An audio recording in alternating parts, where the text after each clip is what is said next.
Hi everybody, welcome back to another episode of We Are Feel, episode number 2, right? Of the year. Episode number 2. yeah. So we're very excited. As you can tell, I hope you loved the first episode on planning for your year. I hope it was very insightful. Remember to share the tools that you use. We would also like to kind of like dig around and see if maybe we can improve our own processes. But before we got started, my name is Mihaki Wamboi, one of the co-hosts of We Are Feel. And my name is Lea Kikondu. Yep. So the duo is here. Before we get started on the topic for today, please remember to subscribe. Click on the subscription button below. If you're watching via YouTube, you can also subscribe on Spotify. Click that bell so that you know whenever we drop something new. And follow all our socials for We Are Feel. So we_R_Feel across all our social media platforms. Very good. Yeah, we start. Cool. So today's episode is kind of linked in a way to the first episode because we will be talking about letting go. So letting things go, and this is not the like quote unquote toxic one where you're told let go of everything. Remember when we talked about it in the first episode, to let go of your friends, cut off everybody. No, this is new things. Yeah, you need to learn how to filter. You can't absorb everything. So today we'll be talking about letting go, the process of letting go, the things around grieving, stuff that you need to separate yourself from. And we will also mention some of the ways or some of the things or tools that have also helped us in our journey of letting go. So to get started, I would like to know, when you think about letting go, what comes to mind? I think release. I also think acceptance. Letting go. I also think be like compassion with self, and valuing self. Because you can let go of things that no longer are aligned to you because of valuing yourself more, right? So I think mostly it's usually just I think it's just the act of just releasing things either that do not align, releasing things that have already happened, releasing also things that you expect should happen. So I think what letting go is also like bringing you to present. I totally agree, because I think letting go means coming to a space where you're no longer like abandoning yourself, but you're choosing to release, as you said, things that no longer serve you. So you're choosing to abandon self-abandonment in essence, and then coming to fully like accept the circumstance, the situation as it is, and now it gives you a chance to see like newer things, newer perspectives, because I feel like it can be a blocker, right? When you're holding on to something, I feel like it can really block your perspective. I think mostly you should release things that either I feel like whether it is like in a future instance or like in a past instance, or even something that is also still active in the present, if there's like a misalignment and expectations, and if things are not giving you peace, because I feel like future expectation make us feel distressed and anxious. Mostly if you're coming from a place of control, you want to be in control of something, and letting go of that need of being in control gives you more peace and actually gives you more control, because you're much more calmer to deal with whatever situation that comes through. So I think letting go essentially is to bring you to the present moment in a way, to help to like for you to also like accept things as they are, than also holding on, because also holding on to things that were to happened also like it's like you're carrying a whole baggage and you get moved forward. So and it's exhausting. yeah, It's very exhausting. I feel like when you talk about like the whole releasing, letting go of baggage, it brings to mind the aspect of letting go means also choosing to heal from some things, right? Because I know there's an aspect where sometimes we hold on to stuff because we feel bitter. Let's say, for example, best case scenario is a relationship. The relationship did not work, and then you have that kind of bitterness, and that like roots or comes from pain. Somebody made you somebody invalidated your perception of love, and things like those, and then it brought about pain. And so choosing to hold on, I feel like it's away at your sense of self, and now choosing to let go kind of reestablishes your sense of self. Though I know it can be disorienting when you choose to let go. Because remember, you've been in this relationship, it has continually defined you. So I think, like, from that, I'd beg to ask the question, like, if, for example, in this relationship setup, when is it harder to let go? Is it when you, as the one who has been hurt, has ended the relationship, or is it when the other person has chosen to break it off? In which circumstance do you feel like letting go becomes even more harder? I think maybe when it's from the other person. Like when the other person breaks it off? I think because most people, I think before they break up with someone, they have already gone through the process of breaking up with you in their minds, kind of did like a bit of detachment. They have prepared themselves, maybe not fully, but significantly. And the other person is like a whole bombshell. Like, I knew you were my person today. Tomorrow I wake up in the morning, you're no longer my person. And sometimes I feel like it feels like you've lost someone. It's like someone is dead. Because the change that happens after that is so quick. And so, like, I feel like it's like a 360. Like, if you're the one who's been left, then even if they gave you like a reason of why they are leaving and stuff like that, sometimes it becomes even harder for you to reconcile it in your mind. Mostly if things are going okay. If things are not shaky, maybe like if there was no indication. Like there was no indication that things are not okay, then it feels, you even feel slighted. Thrown under the bus, manipulated, like, how did you not see it? So but I'm not like saying that for the other person it might be easier.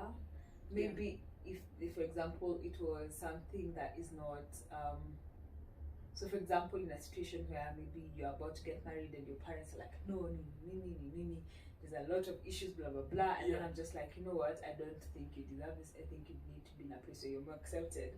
They're not leaving each other, so they are leaving you. They still have feelings for you, but because of external factors. They cannot deal with you. That's hectic. So you see, from that end, all of you need to learn how to let go. Now, learning how to let go of that. Like now, if it's a choice to not fight for that situation, I feel like that's very valid, especially if but now that brings with the question, if somebody, because you've equated it, like letting go of such a situation when you're the one who has been sort of slighted is harder. What about when it's ghosting?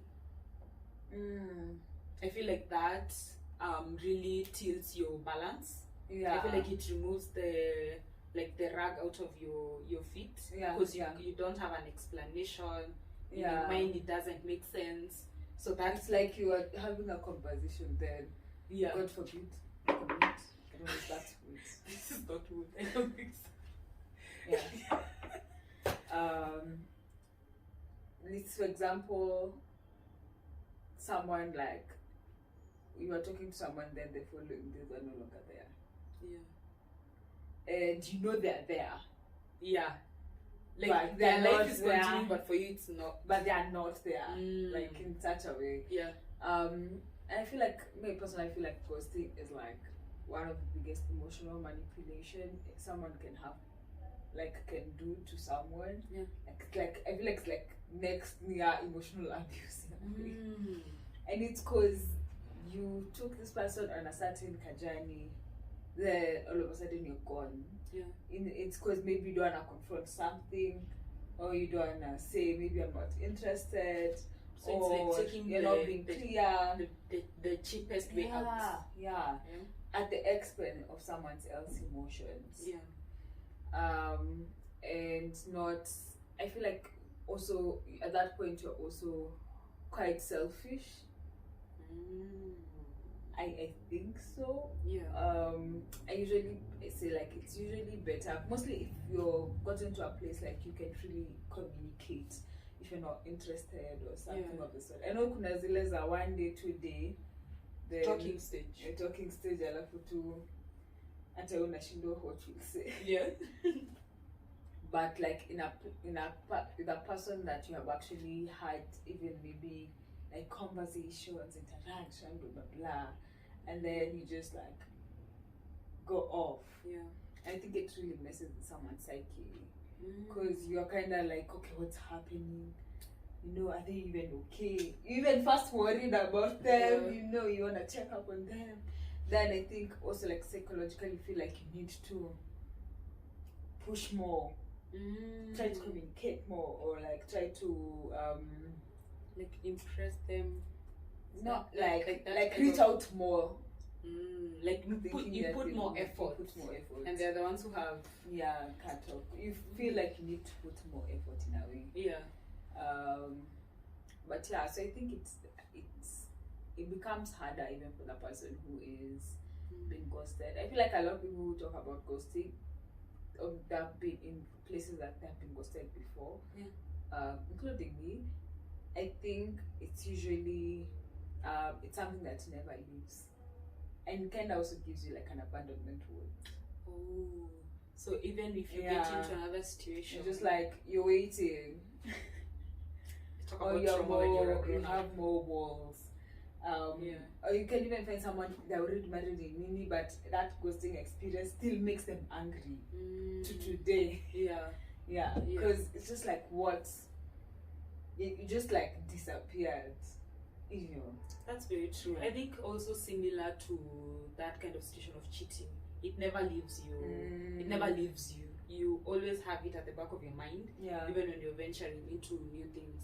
But then now when I think about all the like that process of letting go from like that kind of situation, so there's a lot of grief, there's a lot of like anxiety about it, because you are in this situation or you are not in this situation. You don't even know why it ended, but then you're in that bubble. You have like to accept without the apology. You have to accept without any explanation. And like you have to not let it kind of have like a huge dent on yourself worth, or like how you feel about yourself, because it can, because you know it feels like everyone leaves. Especially if you've had like a consistent kind of people getting out of your life without an explanation, and then this person that you have chosen to go the extra mile for does the same thing as other people. I think it really dents your self-esteem, and that makes me go to the next kind of like point I wanted us to discuss about when you are choosing to let go, and that kind of grief, when you get to a point of okay, I need to release it so that I can move forward. How do we like kind of move forward in a way that doesn't close us off from accepting new experiences? Because this can be letting go of even a career that was not working, or letting go of friendships that were not serving you. So how I feel like it can be very challenging to let go of that and then be open enough to get into another space. Career might like there might be a push for that because you need to like pay bills. You know, when things like those come into play, it's more of a like a nudge for you to put yourself out there again. But for things that are more emotional, like friendships, like how do you now move from okay, I know I have let go of this because it was toxic, But up to which point can you be like, okay, I need to open up to this? Because there's never a guarantee. Yeah. You will never have somebody say, okay, you know me, I'm your friend and I'm 100% good. I'm 100% not going to do anything that makes you feel offended. Like, there's never that guarantee. So what do you think, like, how is that a process of, Sawa, he hurt me, Ama, Sawa, she left or she did this, but how do I open up to other people? Like me, because we are communal, no? Word, I think, for me, like, letting go can be a lot of things. It can be letting go of something you liked, but it doesn't no longer serve you. So for that one, generally, you don't need to replace it. You need to get someone else. And I still think there's still a process of grieving. Like, even if you lost something, like, just as easy as your phone being stolen, you need to let go of that. Or you forgot your phone me somewhere. In uni, I had a new phone every sem. Because Moi University was the ghetto. Ukienda soko, somebody would you just feel somebody in your pocket, and then they take out your phone, and then you check, you can't see anybody, and it was usually such a, you know, when you're in school and your phone, it was really such an experience. But even right now, somebody took your phone, you feel like your life is gone, you know. And you can't invalidate that when that person is feeling that way. They're also kind of like grieving that losing of phone. You can say, no, but it's not, it shocks you fast. Yeah, you're shocked.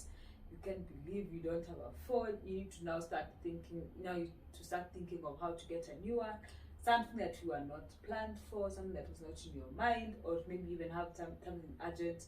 Maybe it's 3 or 4 that you needed to get a phone call that was to give you your next business. You know, like if you look at the trail of things that with this one thing you're letting go could bring. I feel like sometimes the process can be different, like for different kind of letting go experiences. But I think for all of them, give yourself time to grieve, like, and just have like an acceptance of the situation. Because if you don't have an acceptance, if you don't take time to grieve, you'll always overlook, and you'll not always be more conscious about the impact and the effect of that particular situation. And how it keeps showing up in other different areas. So you need to take time to feel your feelings, as they say.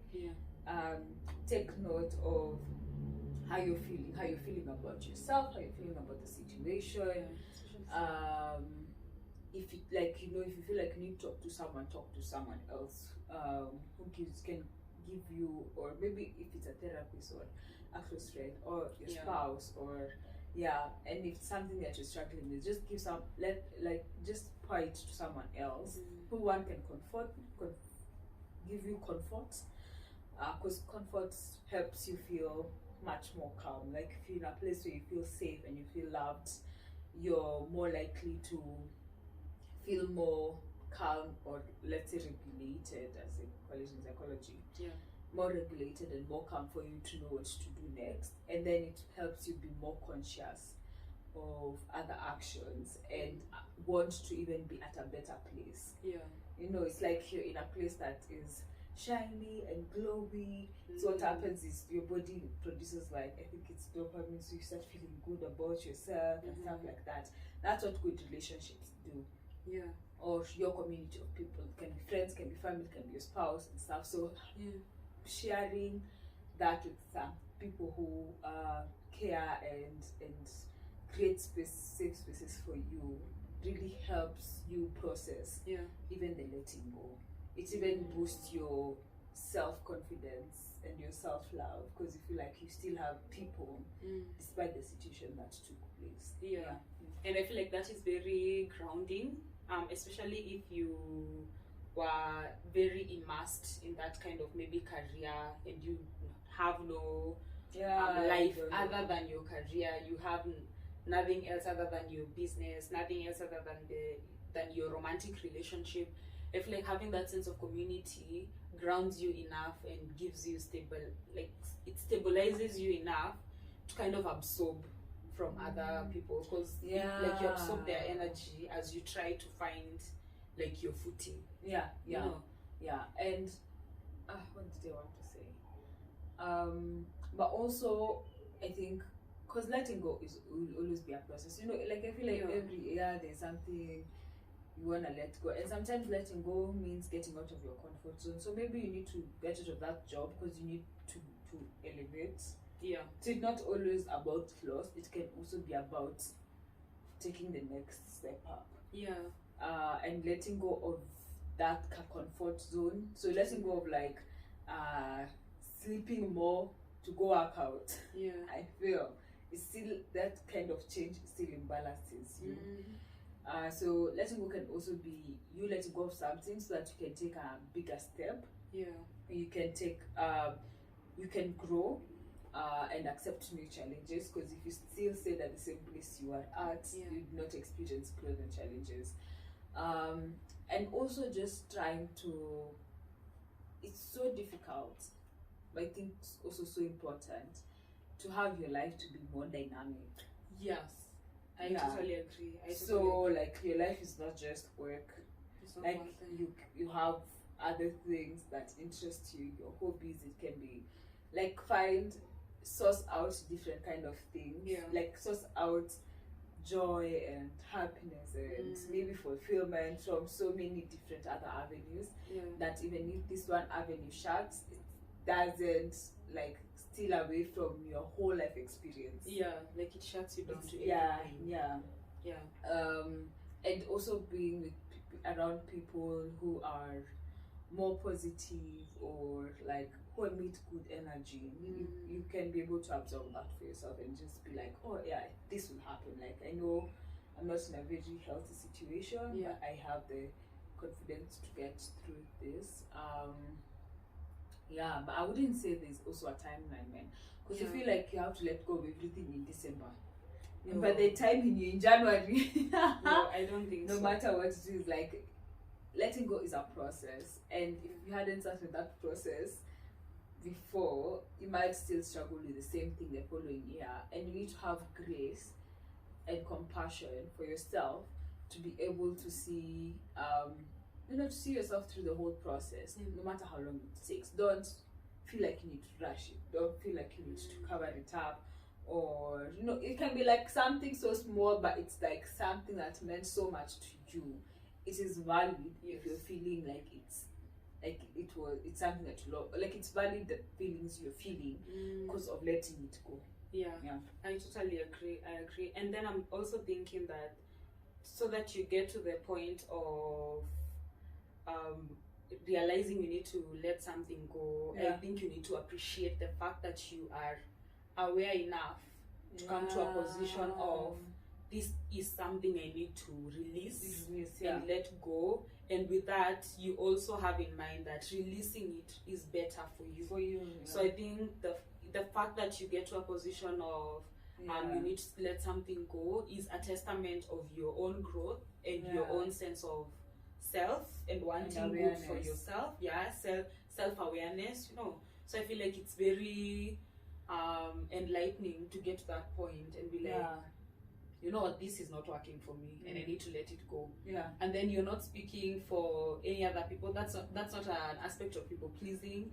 You're not trying to like suit somebody else. I feel like that's a true essence of really listening to your inner voice and being like, okay, this isn't working and I need to move from this so that at least I can feel like lighter or I can move on to better things. I think that's just because really sometimes powerful. It becomes really hard to let go of a situation. And I think maybe this is also seen a lot, even in jobs. You can find someone has been in the same job for years and years, and maybe they have not been like any kind of growth, but like in the same position for like years, and that can be very challenging because when opportunities are not as many in a world that is constantly pumping out talent, or people are graduating, so there's always like new groups coming into the job market, and maybe they're not as, for example, if you're in a certain community, because there is that limiting factor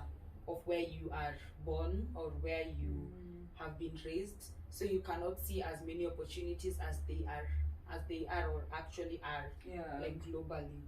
So it also becomes a challenge to let go of something when you don't know anything else or how to like what anything, like literally you don't know anything. So, you know, a guy, you can break up with somebody, there are guys everywhere, or maybe the situation of a phone, at some point you will replace the phone. But if you have that kind of like you know nothing else past that because of how you have been conditioned or the environment you've grown into, I feel like that brings so much like anxiety. Give an example. Like, for example, let's say you have been born in, let's say for example the girls are interacted with in Samburu.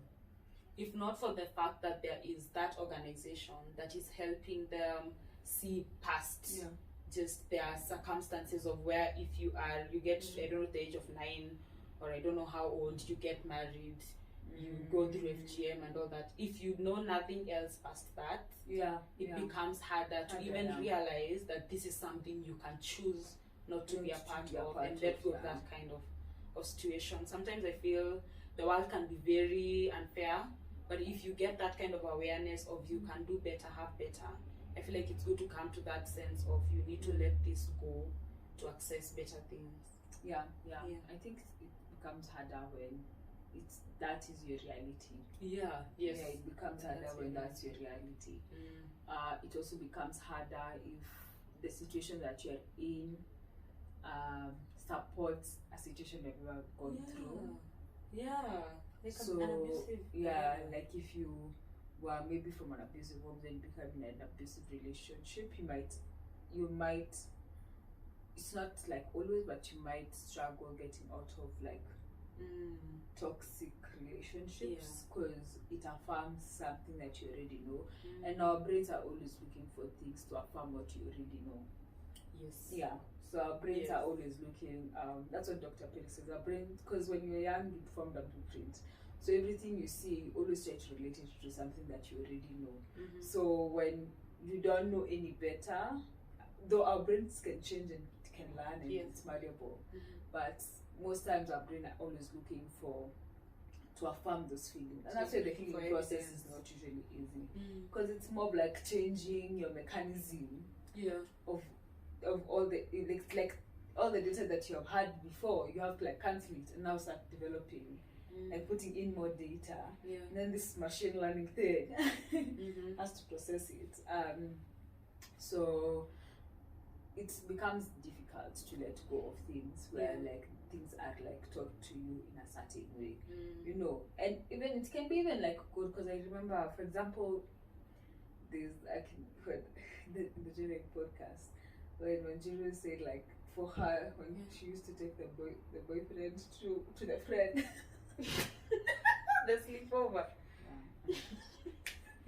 And she said like for her she has always been taught that people are good, and it becomes sometimes that serves you and sometimes it does not serve you, and in situations that it does not serve you, you need to look at that thing differently, you know, and it's hard to let go of that perception that you have grown and known with, to accept a new reality that's happening, you know.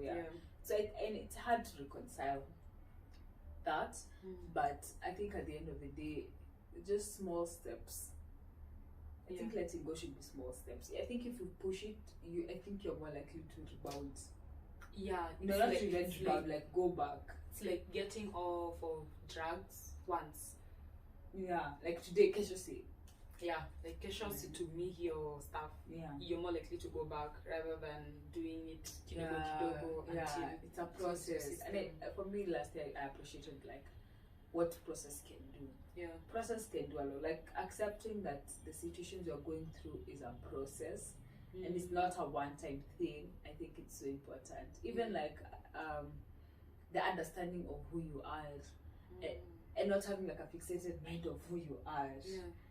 You know, and just accepting that also the world is so dynamic, and accepting certain truths that might be in contradiction to what maybe you've been brought up knowing. You know, maybe you've been brought up knowing this is how things should be done. You know, finish school, go to campus, you know, and then you get there, maybe things change, you know. And sometimes letting go of that has been instilled in you is so difficult. But like accepting new truths, like accepting like new thoughts, being open-minded to things, I think now they make it even easier for you to experience life and kind of like don't like it makes it also easy, I think, to also let go of other things. Yeah. Because now you are more open-minded to more things, more opportunities, change. You know, also create like a good like value base. So because I remember like someone asked Lydia like, would you still like go back to a relationship or something? I said yes, because she can be able to separate love and she can be able to separate relationship. Like she can separate that relationship from love. Yeah. So she has a value. She understands the value of love. But that relationship did not work, even if it was based on love. The problem was not love. The problem was that relationship. Yes. And now she can easily get into another relationship because she knows the basis of this love is sweet and beautiful and blah blah blah. And then being able to separate the truth of that situation that now it's in, despite that the fact that we are bonded together from a place of love. I think that separation must have been one of the things that helped her let go. Yeah. If nothing else, I feel like having that, like having such a pure view of love, and not letting it be corrupted because of a certain relationship didn't work out.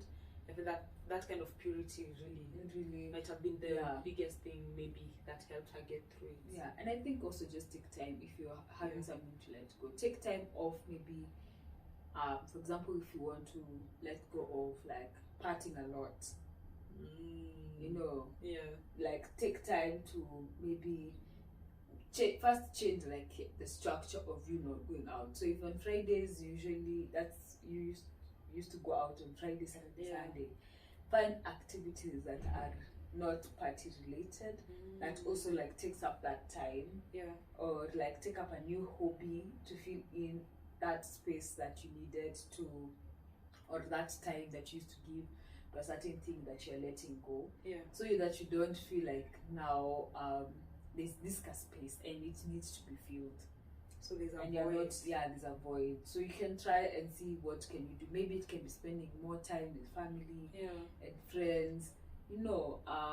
So those are the people who now take up the time maybe that you used to spend with your partner or something, you know.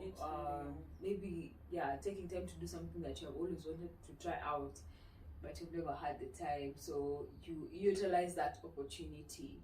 It's not a replacement of what you are letting go of, it's just something to also just like give you like more positivity. I don't know, like it's something to just like encourage you. It's something to make you see, like, you know, because sometimes when you sit with our own thoughts, we can be our own devil.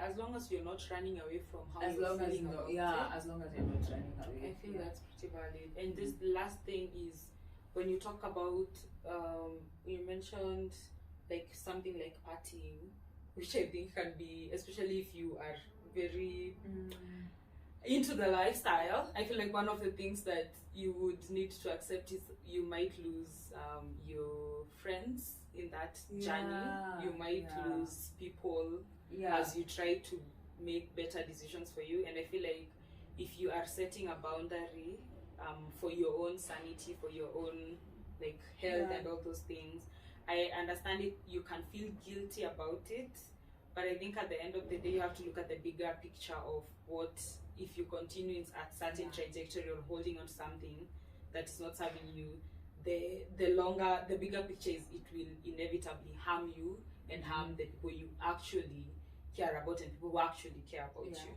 So I think just maybe something else I just thought about, and something that I've realized that now I need, like as I'm working towards releasing something, it's releasing the stories I tell myself about that situation. Because like from my ghosting situation, I feel like I told myself stories about that situation that were not it. So I needed to start telling myself new stories about that situation, and it makes it easier to let go when you start telling yourself what the reality of the story is, and not assumptions of the story that you have in your own mind. And that's why sometimes it's good to share with people that you can trust, because now when you let go or you tell someone something of how you thought about it, they're like, but that does not sound like And you need to be very objective to not give just your story, so that the other person gets like a wholesome view. Yeah, wholesome view. So I think it's so important to understand like what stories are you telling yourself about you being in that position. Are you constantly telling yourself you're not good enough? Are you constantly telling yourself you can't venture into any other thing, considering now you can learn a lot of things for free?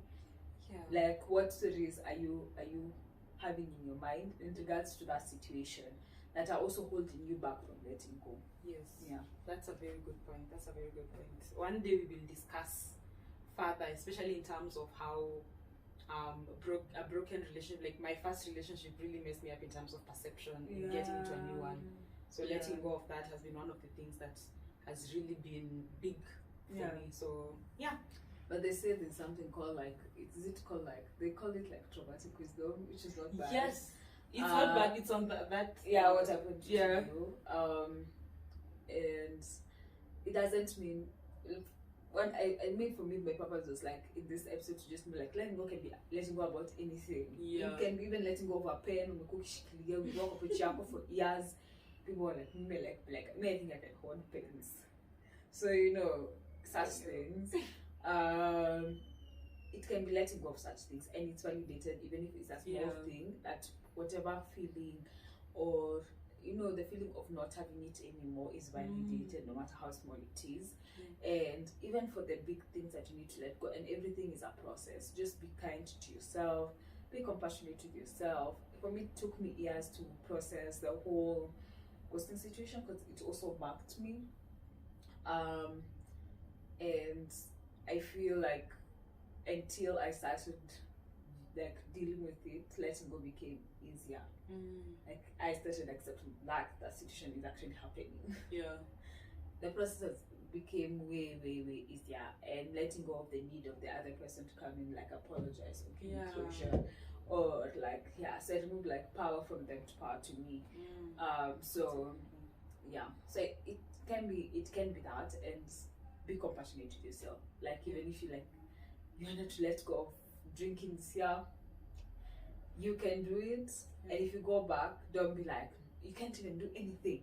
You can't even, because I understand why people usually have a problem with also keeping resolutions. It's because when they fail at one or they go back, they label themselves, and now it becomes like, no, you cannot do this. And then you can't like out the whole plan. Remember when we were listening to that podcast where the podcast by Humble the Poet, where he said that sometimes, like right now when you are doing something and it gets hard and you fail at it, we lost that childhood attitude of if you fail, you get back up and try again. So now we are in the like cocoon of shame where you're like, okay, I failed, so now I'm a failure, so I won't do it again. Or I'm not gonna be good at this again. I feel like that's also something to let go of and just embrace your inner child. The stories that you tell yourself are so important. So important. Cool. So I think that was a very, very enlightening episode. I feel like we talk about your best time. I also feel like I've learned a lot. It's like therapy. It's like therapy. So that was really insightful. And I would just finish by recommending the book that Leah is currently reading. I've also read it. What Happened to You is a very good book. You can learn about the trauma, resilience, like all those aspects. Another book would be the care package one. It's very good about releasing. I think McNutt. It's very good about releasing pain, learning to forgive, learning to let go, and just propelling forward. And I think there are also a lot of podcasts. I like podcasts by I think Najwa. Najwa Zebian. Najwa Zebian and Women of Impact, really, but mostly focuses on like relationship and how we end up building homes in other people. And so when you leave this relationship, you are confused and you're homeless because you never built a home within yourself. So I think they would be good materials for you to listen. We can link them up for you to listen to them. And also there's this book that I saw Lydia reading, and I would like to read. I've not read it. I'm not sure, but I like Lydia's reading list. So Unconscious Uncoupling Oh, I heard about Yeah, yeah. I think it would be good for maybe people who are also dealing with heartbreak during this season. You know, New Year can be very, yeah, and loss. But like that one, it's like specific, I think, to relationship. I'm not very sure. Yeah. But yeah, so I think it's a good book to also read if you're going through something that you need to let go, mostly in a relationship perspective. All right, thank you. So I think that is a wrap. Thank you for sticking up to the end of the episode. We really value your time. We value the feedback that you share when you guys, I guess, DM us. DM us, interact with us. So please let us know what you think about the episode. Let us know if you're comfortable, what has been hard for you to let go of, or what resources or tools you're using to help you navigate that kind of situation or that season. We would love to interact more on that, and we will share all the links of everything that we've talked about, the podcast and all those things, and the books. We'll put that on the description so that you can also get access. I think that is a wrap. Is there anything else? No. Yeah, that's a wrap. So follow us on we_r_fio across our social media pages. You need to go everywhere. And if you're not somewhere, please let us know. So thank you so much, and we will see you on the next episode. Bye bye.